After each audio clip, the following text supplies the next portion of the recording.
Hi, Talitha, and welcome. Hi, Hi, and welcome to the podcast Voices of Us. How are you? thank you. I'm okay. How are Yes, you? I am also great. I'm really looking forward to our talk today. Yes, me too. Yeah, so Talitha, you were adopted to the Netherlands? Yeah, I was At what age were as a you baby. adopted? Hmm. Like my papers say that I was around 7 or 8 weeks old, but I think I was probably more likely a newborn. But that's a long story. Hmm. Okay, okay. But 6 or 7 years, weeks, weeks, Weeks, yes. weeks, yes. Okay. So still So a very small, tiny baby. yeah. And what family did you grow up in? My adoptive parents were very Christian. They already adopted a boy. He is 2 years older than I am. We're not related, so he was from another adoptive or another birth mother, I mean. Um, and I think those first couple of years we were really happy, the four of us. I think this may have been not the only, not the entire carefree, but the careless time of my life in which Mm. I was just, a happy child. Yeah, very good. So, were they unable to have their own biological children, or was it out of a Yeah. Christian belief they took two children for adoption? Nowadays, they told us very early on that they could not have children of their own. And they also felt like it was the right thing to do to, the classic story to provide a good home for a baby who in need. And what kind of city did you grow up in? A city, in a village, town? What kind of an environment was around you? A very, very, very small little town in for the Dutchies in Brabant. Um, I think there were maybe like 1,000 people living there, so it was really tiny, and everybody just knew like anyone coming in and coming out. My father, he was head of this primary school, so he was, well, I think, kind of the local celebrity around. Um, and my brother and I were like the only two kids of color, so everybody knew who we were.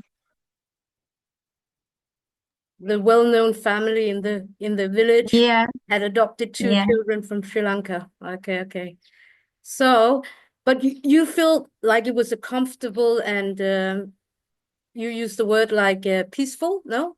Peaceful, Yeah, careless, I think. But jealous. Yeah. peaceful is good too. Hmm. All right. My dad was like, this head of my primary school. He was also a teacher, and I went to the same school with him. So, yeah, it was just all really nice and happy and peaceful. Yeah. Mm, okay. So, at a point in your early life, the peaceful family life kind of ended. What Yeah. happened? My father was diagnosed with skin cancer.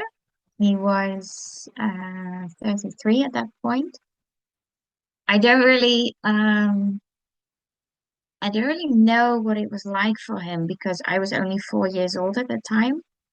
Um, and I didn't really notice him being sick.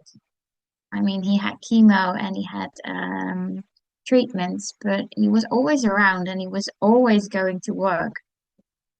So I have not really seen him being sick or feeling like he could be leaving us. And at one point, a couple of months before my sixth birthday, um, they said the cancer was so severe that they could not treat him anymore. It was spread out through his limbs and his brains and his blood. Um, and that lasted for like 2 to 3 months. That was the point that he really got sick. He could not speak anymore. He could not walk. He could not move on his own. He was just laying in the bed before the window. And within 3 months he perished and he died, and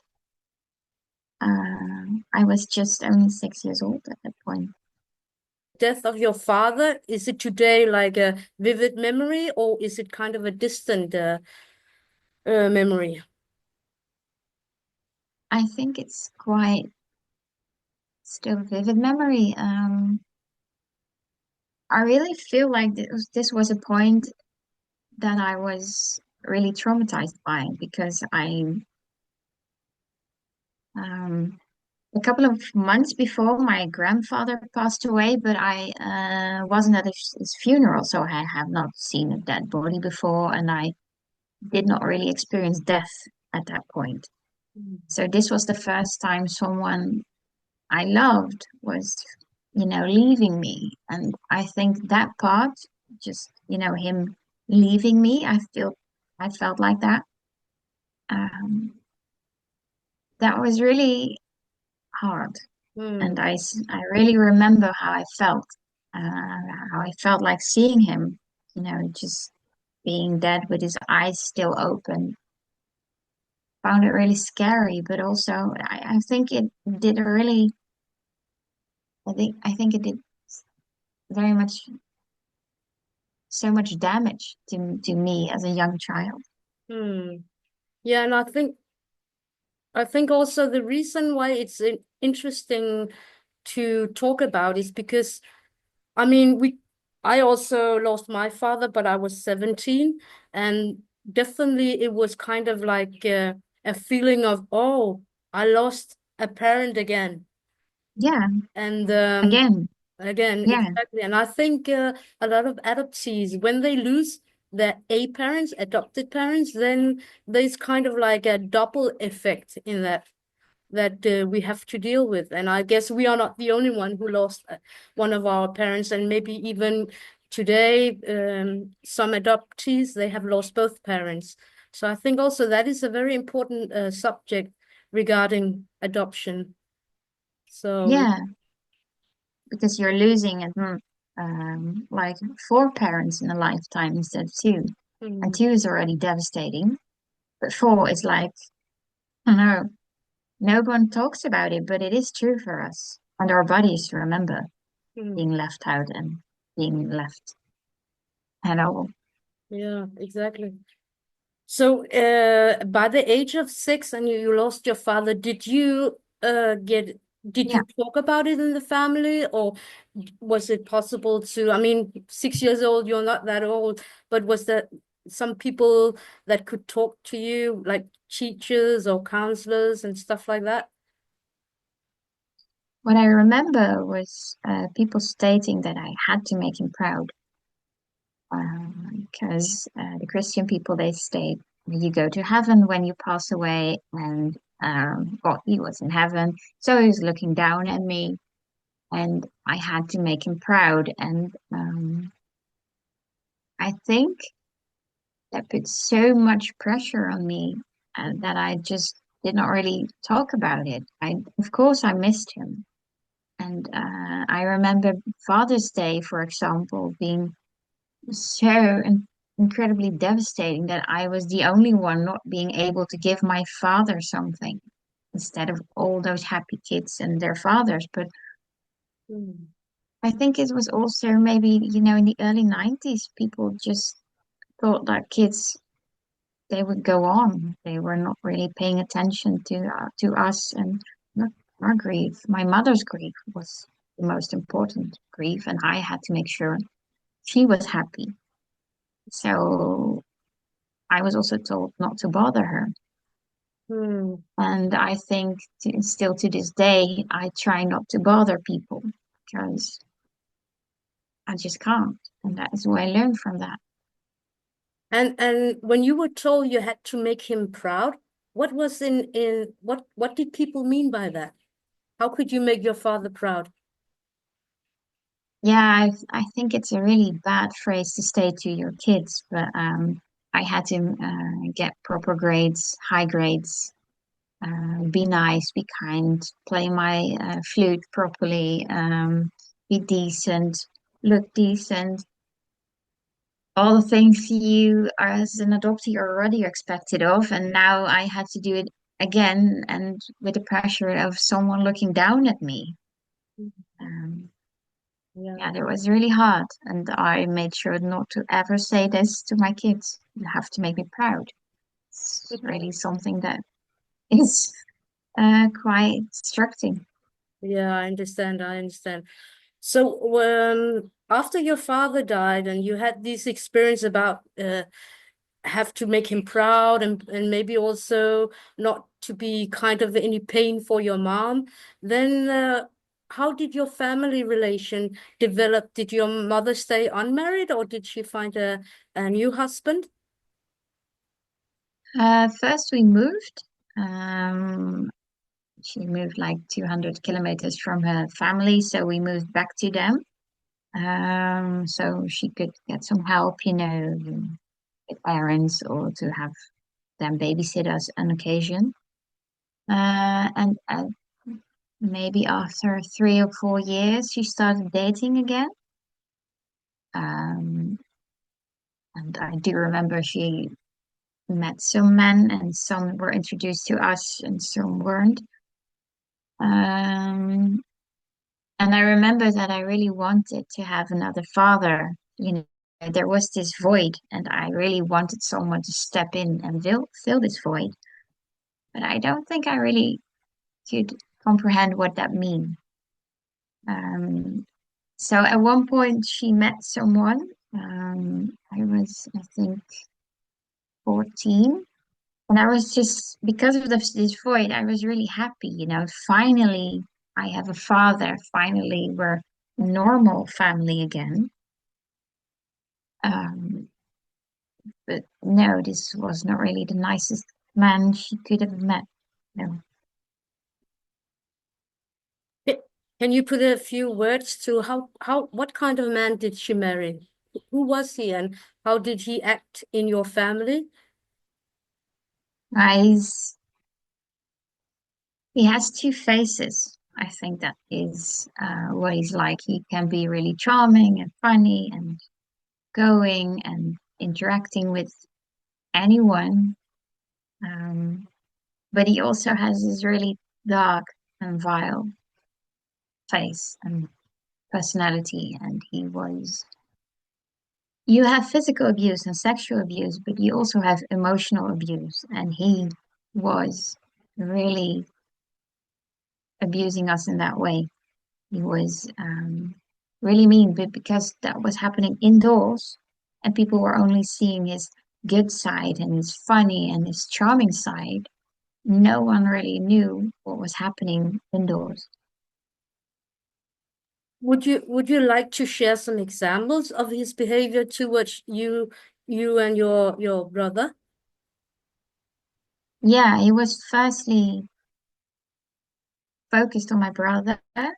My brother was at the time 16, and I remember them getting into an argument, and I don't know what it was about, but it was around dinner time, and this man was just going off on my brother for like 30 minutes, telling him how much he was an disappointment, how he was incompetent, how he was a failure, how he was not capable of doing anything, how he was not making my mother proud, how he was ashamed of him.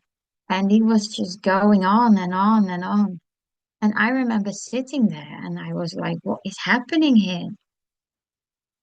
And my mum was also around, but she was not stating anything. She was just letting it happen. And because she did not say, like, stop it or what the hell are you doing? I felt like I could not either. And well, after the argument, my brother just left. And well, within a year, he was not living at home anymore.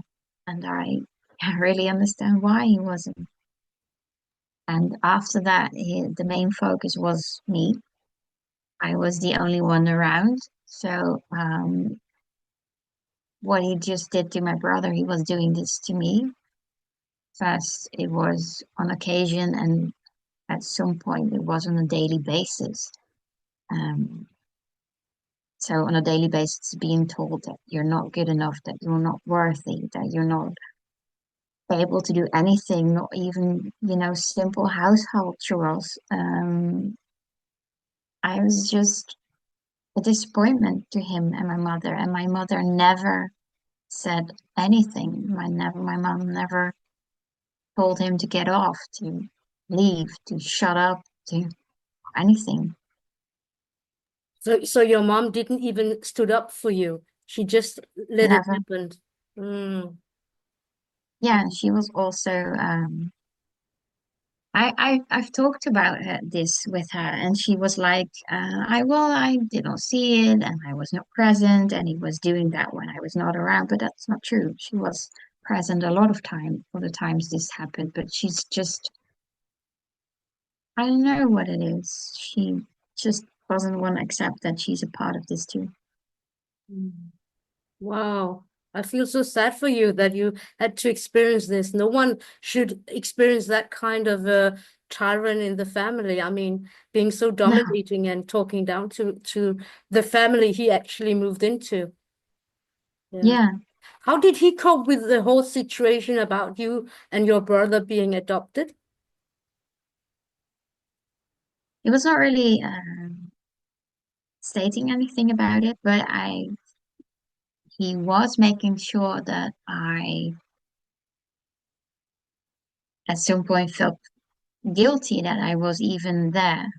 I was not good enough, and he also said that I should not exist. And those are things as an adoptee that are, I think I've been feeling that for quite a while, that I should not exist and that I should be grateful for even being here in the Netherlands, being healthy and being wealthy and being taken care of. And he was always stating that I should not, and I did not deserve to be here. So I think he was using it against me in this emotional warfare that he had going on against me. And yeah, he was not naming adoptee, but well, he was like, using it. So that means there was never any support about even him being so dominating, and I also hear that he had a lot of change in his mood, but he never really supported you and your brother in some of these difficulties. Also, I mean, when you become a teenager, also as an adoptee, things happen to us, Yeah, like it does for any teenagers, but especially also the whole identity. So, but that was not interesting for him. no, no. No. He just, um, no. Hmm. Is he still a part of your family? He's still with my mother, yes. Hmm. Are you in contact with him? No, no. At one point, I moved out. I was 19, and within the next 2 years, I was not welcome to be at my mother's home anymore and his home they were living in. They were living together, and I wasn't welcome there anymore. So they had family occasions and birthdays and Christmas parties and everything like that. Everything normal families have, and I was being excluded. I was the only one being excluded, and everyone knew, but no one ever said this was normal. And being adopted and already feeling like the outsider just is confirmed to me that I was indeed the outsider, I mean, and that I did not belong, I shouldn't belong. And my family just, I don't know, they kind of approved of this behavior. Wow, yeah. So in that way, you are very lonely in your life and in your whole adoption story, right? With no support from Yeah, anyone. Yeah. Hmm. no. It's only now that I have two cousins stating that they knew that they were younger than I was and they did not really knew what to do, but they are supporting me now, and I really appreciate that. That they are like the only two people who do that. The rest is standing behind my mother and this man. Yeah. Wow. So, Talitha, life went on, and I guess you moved away from home, like all young people do at a point. What age did you move away from your adopted family? I was 19. I already was a mother. I had my first son when I was 18. And my ex-husband and I, we bought a home and we moved out. And then I had my second child, a girl. And how was it to create your own family and have your biological children and starting this family of your own? Um, I don't know if I was really, aware of that, but I do remember looking at them when they were like 6, 7, 8 weeks old, and I was thinking, uh, I cannot understand how you can give up on someone at this point or like ever, but I just wanted to keep them close to me and near me, and just the very thought of them leaving me and me not being able to see them anymore, I do remember that I found that heartbreaking. But I think the moment that I started to understand that um, they are also Sri Lankan, I was already like in my 30s. So it took me a while. Yeah, we all have our individual process. But was that also at the same time you kind of got interested in your own adoptee stories? Or when did that happen? My eldest son, he had Instagram, and he had this profile bio, and he stated that he was both Dutch and Sri Lankan, and he had the both flags in his profile. And I remember seeing that, and I was like, wow, he's just embracing both sides. And I don't know, maybe you can relate. I am always doubting, what am I? Am I Dutch? Am I Sri Lankan? Am I an adoptee? Am I just a normal Dutch citizen? I'm always in conflict with myself. And he was just embracing it like I'm both and I can be both. And I am very proud of it. And then my second child, she also did the same. And then I have 5 kids. Um, the other kids also did the same thing. They were also like, I'm Dutch and I'm Sri Lankan and I'm both and I'm proud. And that was really, really refreshing and an eye opener for me. Wow. It's actually beautiful that one children kind of remind you yourself as the mother that they embrace having two Yeah, nationalities or two countries they feel they belong to. Yeah. yeah, and they're really interested in the culture and the food, especially. I have some Sri Lanka friends, and they're all really interested in them, and they just this comes natural. They don't have to make an effort for it. They just feel like this is what they want, and I think I can learn so much from that. Definitely, definitely. So that means did they do now you have 5 children, so obviously also different ages. Did they Mhm. eventually begin to ask you questions about your adoption? And how did Yeah, the whole story go around you coming from Sri Lanka to the Netherlands? yeah. I first had the story that I was being told. I mean, we all have a story that's been being told when we are adopted. So my story was more my mother was poor and I was a second child and she could not provide for me. Family could not provide for me. And I've been telling them that story, um, stating that I did not know anything about her, but that I may have had a sister. But I've been searching for the past couple of years, and Just they know a let bit me about that. can I ask you, so you have a biological sister in Sri Lanka? That was a story, but Hmm. well, that was just made up by the adoption agency. But Hmm. they were really interested in the fact that I may have a Sri Lankan aunt. Yes, Hmm. they really want that.